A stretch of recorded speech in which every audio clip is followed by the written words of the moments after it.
Mais l'une des conditions de base essentielles, c'est bien sûr la pédagogie de la SLECAF à tous les niveaux. Moi, je dirais dans le secondaire et dans le supérieur.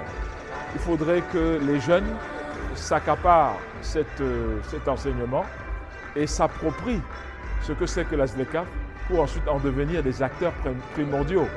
Parce que sinon, on ne peut pas travailler pour ce qu'on ne connaît pas, on ne peut pas avoir de la passion pour ce qu'on ne connaît pas. Donc il est important, à mon avis, de s'assurer que ces connaissances sont distillées graduellement pour que la SLECAF ait des personnes, un, qui la connaissent, deux, qui soient prêtes à travailler à son épanouissement.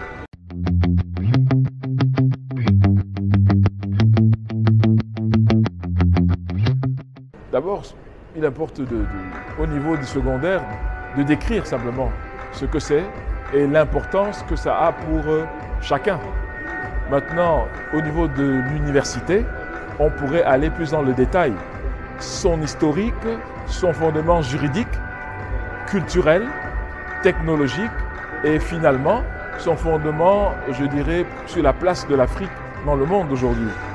Et je crois que ce serait une bonne chose parce qu'on montrera de manière comparative ce que les autres régions du monde ont fait, comment elles ont réussi, en magnifiant la spécificité africaine pour que les choses soient, il n'y ait pas de confusion possible. Si nous y allons, c'est parce que nous avons des intérêts. Quels sont ces intérêts? Si on ne les a pas identifiés, on ne peut pas les défendre. Donc tout cela est très important.